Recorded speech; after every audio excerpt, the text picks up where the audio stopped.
Hello and welcome to Midday Report here on TVP World. I'm your host, Marie Cato. Ukrainian President Volodymyr Zelenskyy has landed in London to move forward with peace negotiations with the leaders of France, Germany and the UK. Following the meeting, President Zelenskyy is expected in Brussels, where he will meet with NATO Secretary General Mark Rutte and EU leaders. All the while, however, Ukraine continues to suffer daily from Russian attacks. President Volodymyr Zelenskyy arrives in London for high-stakes talks with Britain's Keir Starmer, France's Emmanuel Macron and Germany's Friedrich Merz. Kyiv continues to resist elements of the US draft peace plan viewed as overly favorable to Moscow, with Zelenskyy calling negotiations constructive but not easy. The summit comes ahead of Zelenskyy's meeting in Brussels with NATO Secretary General Mark Rutte and EU leaders Antonio Costa and Ursula von der Leyen. Talks designed to reinforce political backing as Kyiv pushes for stronger security guarantees. Meanwhile, Russia's overnight barrage left a trail of destruction across Ukraine. The country's air force reported 5 ballistic missiles and more than 200 drones launched in a single night, an intensity now familiar in the country's northern and eastern regions. Energy sites were hit in 8 regions, forcing nuclear plants to briefly reduce output as emergency teams scrambled to stabilize power grids. Chernihiv suffered one of the most forceful blows. A drone detonated beside a residential block, ripping through apartments, igniting a gas pipeline and torching cars parked below. 5 crews fought towering flames as residents picked their way through shattered glass and buckled door frames. To convey the scale of the damage, we hear from those who lived through it. The windows were shattered. The car that was parked near the entrance is gone. All the household appliances in the apartment fell and broke. We woke up from the explosion. The ceiling was falling. Everything was collapsing. All our windows were broken. Now they're just gone. The interior doors are gone too. And as attacks intensify, nuclear safety has re-emerged as a serious concern. The International Atomic Energy Agency says the protective shield over the Chernobyl disaster reactor, punctured by a drone strike in February, can no longer fully perform its core function of containing radiation. An inspection found structural degradation to the €1.5 billion steel confinement built to secure the ruins of Reactor 4. The mission confirmed that the new safe confinement had lost its primary safety functions, including the confinement capability, but also found that there was no permanent damage to its load-bearing structures or monitoring systems. Radiation levels remain stable, but the IAEA warns that full restoration is now essential. And as Kyiv confronts simultaneous military and nuclear risks at home, its leaders hope the London talks may finally shift momentum towards a peace deal that strengthens rather than compromises Ukraine's future. EU member states have signed off on new migration and asylum policies in recognition that reform and change is necessary. Poland will be exempt from mandatory migration relocation policies under the new Migration Pact. We're now joined live by our EU correspondent Angela Skujins, who is in Brussels. Good afternoon, Angela. Can you tell us the significance of this news today, and where does Poland stand in all of this? Good afternoon, Marie. So yes, we just got wind that political agreement has been garnered, so Poland can be exempt from a certain part of the EU's new Migration and Asylum Pact. This is aiming to overhaul the bloc's methods of how it goes through those migration and asylum seekers, aiming to share the burden across the 28 EU member states. This framework will kick in June next year. The Polish Prime Minister Donald Tusk for months has been railing against parts of the proposal, stating he does not want to accept any new migrants. This should be good news then coming out of this meeting this afternoon. We did hear from Poland's Interior Minister Marcin Kierwiński celebrating the fact that those EU ministers have green-lit Poland being exempt from a part of this rulebook.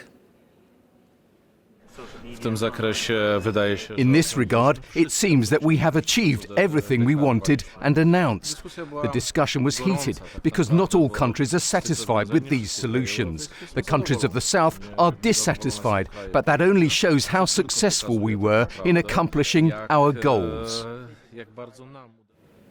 The European Commissioner for Migration, Magnus Brunner, announced last month that Poland was among roughly 6 EU member states that could apply to be exempt from the solidarity mechanism. Now, this was a key part of the proposal and means that any EU member state that did not want to accept a migrant or asylum seeker could either provide support to the EU through operational functions as well as relocation, or paying up to €20,000 per person. So this is good news that Poland does not have to participate. However, it is not the end of the road. It needs European parliamentarians to debate over this further. However, Magnus Brunner highlighted last month that Poland could apply to be exempt as it faces significant migratory pressure through the weaponized migration coming from Belarus. Also, EU official data highlights that Poland, as well as other Central and Eastern European countries, are dealing with the lion's share of displaced Ukrainians from Russia's war. We know that over 1.1 million Ukrainians have applied to live in Poland as of September 2025. However, there is going to be a press conference later today where we're hoping to hear some more announcements coming out of this meeting, but certainly good news for Warsaw. Angela Skujins reporting for us from Brussels. Thanks very much. Polish law enforcement has been busy preventing acts of likely Russia-commissioned sabotage. Just this morning, police officers in Warsaw detained 3 Ukrainian citizens traveling with advanced hacking equipment and spy device detectors. The detention follows Poland's request for an Interpol red notice to be issued for 2 other Ukrainian individuals suspected of sabotaging a strategic railway line last month. Stopped for a routine traffic control in downtown Warsaw, the 3 Ukrainian citizens explained they were IT specialists traveling across Europe and arrived in Poland just hours earlier. A flipper hacking device, laptops, antennas, routers, SIM cards, and portable hard drives were revealed during the search of their car. All of these items could be used to interfere with IT systems. During the interrogation, the 43, 42, and 39-year-old demonstrated a suspiciously selective memory of English, a bid to avoid unwieldy questions. At the request of the prosecutor's office, the court ordered all suspects to remain in custody for the coming 3 months. The purpose of the men's visit to Poland and whether their activities could pose a national security threat are being investigated. Similar arrests concerning acts of sabotage have been happening almost daily for the past 2 weeks. The goal is to detain all those who were involved in any way in diversion in Poland. And mind you, that includes people who participated indirectly, for example, by transporting those who planned the sabotage or carried it, but also people who participated in the purchase of equipment. But Polish law enforcement's vigilance is not always enough. Case in point, 2 Ukrainian citizens, 41-year-old Yevgeny Ivanov and 39-year-old Alexander Konovov, who managed to sabotage the strategic Warsaw-Lublin rail line last month. Accused of having acted on behalf of Russian intelligence services, both men are believed to have eluded Polish border control due to a lack of proper notice on the part of Ukrainian services. In the case of this particular incident, we have identified a problem on the Ukrainian side. And this is why we've been telling our Ukrainian partners that this kind of issue can't happen again. Given the saboteur's flight across the Belarusian border, prosecutors in Poland requested an Interpol red notice to be issued. When issued, Interpol alerts its 196 member countries, including Belarus and Russia, that a fugitive is wanted by another state. Still, it is not an arrest warrant, and Interpol has no power to compel national law enforcement authorities to arrest anyone subject to such notice. The United Kingdom is boosting its security against Russian threats in the North Atlantic. On Monday, the British Ministry of Defence is set to unveil elements of the new Atlantic Bastion programme designed to protect undersea infrastructure. The Atlantic Bastion programme will combine autonomous vehicles and AI with warships and aircraft to enhance the UK's naval defence capabilities, aiming to protect undersea cables and pipelines from potential Russian threats. According to the UK's Ministry of Defence, millions have been invested this year in developing and testing anti-submarine sensor technology under Atlantic Bastion. British Defence Secretary John Healey visited the Portsmouth Naval Base last week to examine some of the early technology which could be used as part of the project. The Atlantic Bastion programme is expected to be deployed next year. Ciprian Ciucu will be the next mayor of Bucharest after defeating far-right candidate Anca Alexandrescu in Sunday's local election. Ciucu is a member of Romania's Liberal Party and will take over from Nicu Sordan, who was elected the country's president earlier this year. With more than 36% of the votes, Ciprian Ciucu of National Liberal Party will be the next mayor of Bucharest. This vote makes me responsible. I want to very much thank all of the citizens of Bucharest for putting their trust in me, and I thank all of my colleagues who supported me throughout this campaign. Sunday's election was a highly contested battle between Ciucu and Anca Alexandrescu, a former journalist backed by the party currently enjoying the most support in Romania, the hard-right Alliance for the Union of Romanians. In the end, Alexandrescu lost by 14 percentage points. It's a complicated moment for our country. I am sorry that so few citizens cast their ballots. Turnout did not exceed 32%, a potential sign that Romanians are growing weary of election marathon that started last year after the first round of presidential election was annulled by the Constitutional Court. This political saga eventually ended with then-mayor of Bucharest, Nicu Sordan, winning the election rerun, thus vacating the post and taking up the position of President of Romania. A fragile ruling coalition formed, led by Prime Minister Ilie Bolojan. It is believed that soon-to-be Mayor Ciucu, who is Bolojan's close ally, will bolster the government tasked with curbing Romania's excessive budget deficit. Paweł Trzaskowski for TVP World. The Czech carrier Smartwings will be taken over by Pegasus Airlines from Turkey in a deal valued at €150 million. This is an unexpected turn of events for Polish national carrier LOT Polish Airlines, which was supposedly a prime contender to buy its Czech competitor.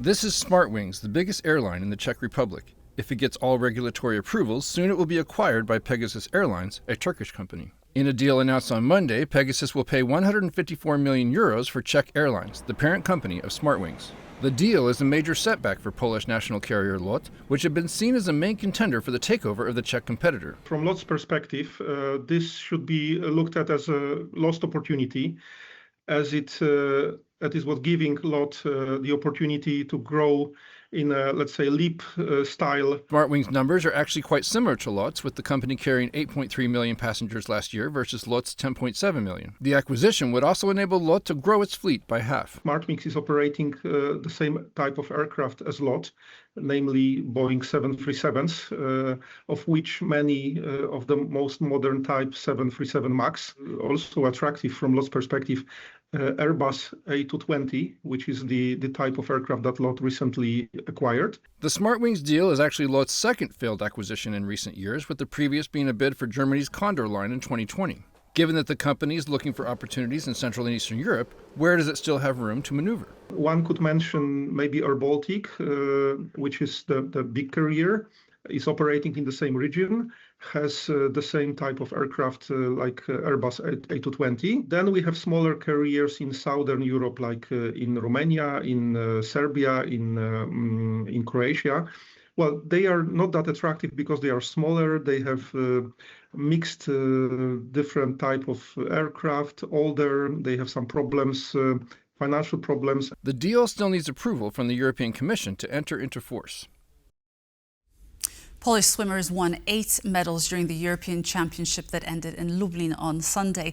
The final gold medal was won by Justyna Kozan. Born in California to Polish parents, the 21-year-old has only been representing Poland for 6 months, and with her victory on Sunday, she has already beaten the Polish 400-meter individual medley record. I won. It was crazy. I don't know. I was like swimming. I was like, oh my god, I got it. So it was really great. It's crazy. I feel like it's a dream right now. I don't know. I'm really grateful, and it's amazing. Now a dream, and maybe also a bit of a responsibility as a face, as a star of Polish team. Yeah, I mean, I don't know. I'm just so grateful for everyone just cheering me on and everything. And yeah, it was an amazing time tonight. And on that happy note, that brings us to an end of Midday Report. Thank you for being with us and stay tuned for more on TVP World. Goodbye.